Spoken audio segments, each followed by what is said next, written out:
Hi everyone. So today we are going to study about central idea of poem Presence in Absence composed by John Donne. Okay. So this is a poem which is composed by John Donne. John Donne is known as a father of metaphysical poetry. Metaphysical means beyond the ordinary. You know. Okay. सो हिंदी में से बोलते हैं आध्यात्मिक. Metaphysical means आध्यात्मिक हिंदी में से कहते हैं. इंग्लिश में beyond the ordinary. So he is known as the father of metaphysical poetry John Donne. और यही जॉन डन ने ही इस पोएम को कंपोज किया. Presence in absence. कुछ जगह आपको प्रेजेंट इन एब्सेंस नज़र आएगा और कुछ जगह प्रेजेंस इन एब्सेंस. दोनों ही सही है, दोनों ही जॉन डन की ही पोएम है, इसमें कन्फ्यूज़ होने की ज़रूरत नहीं है. सेकेंड थिंग, आपके एग्ज़ाम में एक्सप्लेनेशंस ही आएंगे, सेंट्रल आइडिया नहीं आएगा. बट किसी भी पोएम को अच्छे से समझने के लिए, अच्छे से जानने के लिए उसका सेंट्रल आइडिया पता होना इम्पॉर्टेंट है. और अगर आपको उसका सेंट्रल आइडिया पता होगा तो आप एग्ज़ाम में भी अच्छे से एक्सप्लेन कर पाएंगे. अगर आप कुछ मिस कर रहे हैं तो अगर आपको सेंट्रल आइडिया क्लियर होगा तो आप कहीं ना कहीं इससे पॉइंट उठा के वहाँ लिख देंगे, आपको अच्छे मार्क्स मिल जाएंगे. अब हम सेंट्रल आइडिया देख लेते हैं. सो एक्चुअली यहाँ पे मैं पहले आपको थोड़ा क्लियर कर दूँ कि जो पोएट हैं वो अपनी बिलवड से दूर हैं, तो उन्होंने उस दूरी, उस डिस्टेंस को मेंशन किया in a very beautiful and in a very glorified way. Okay. So in this poem, poet declared that the absence of his beloved is not as far as it seemed.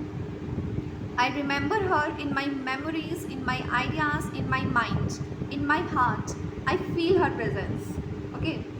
So मैंने पहले ही बोला था कि ये अपने beloved से दूर हैं, तो उन्हें कैसे वो याद कर रहे हैं, कैसे मिस कर रहे हैं, उनके एब्सेंस में वो उन्हें कैसे याद कर रहे हैं. तो ऐसा वही चीज़ें यहाँ पे बताई गई है. जैसे इन्होंने बताया है इस लाइन में कि I remember her in my memories, in my ideas, in my mind. मैं उन्हें अपनी यादों में, विचारों में और दिलो दिमाग में उन्हें याद कर सकता हूँ, अपनी बिलवड को. In my heart I feel her presence.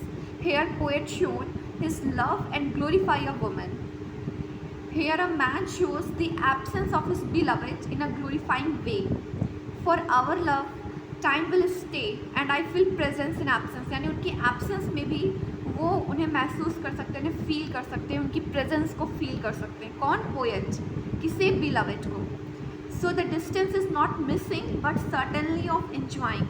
तो वो डिस्टेंस जो उनके बीच में, उनकी और उनकी beloved के बीच में जो डिस्टेंस है, वो उसे मिस तो मतलब एक तरह से कर ही रहे हैं, बट इतना मिस नहीं कर जितना उस डिस्टेंस को इंजॉय कर रहे हैं, उस मोमेंट को इंजॉय कर रहे हैं.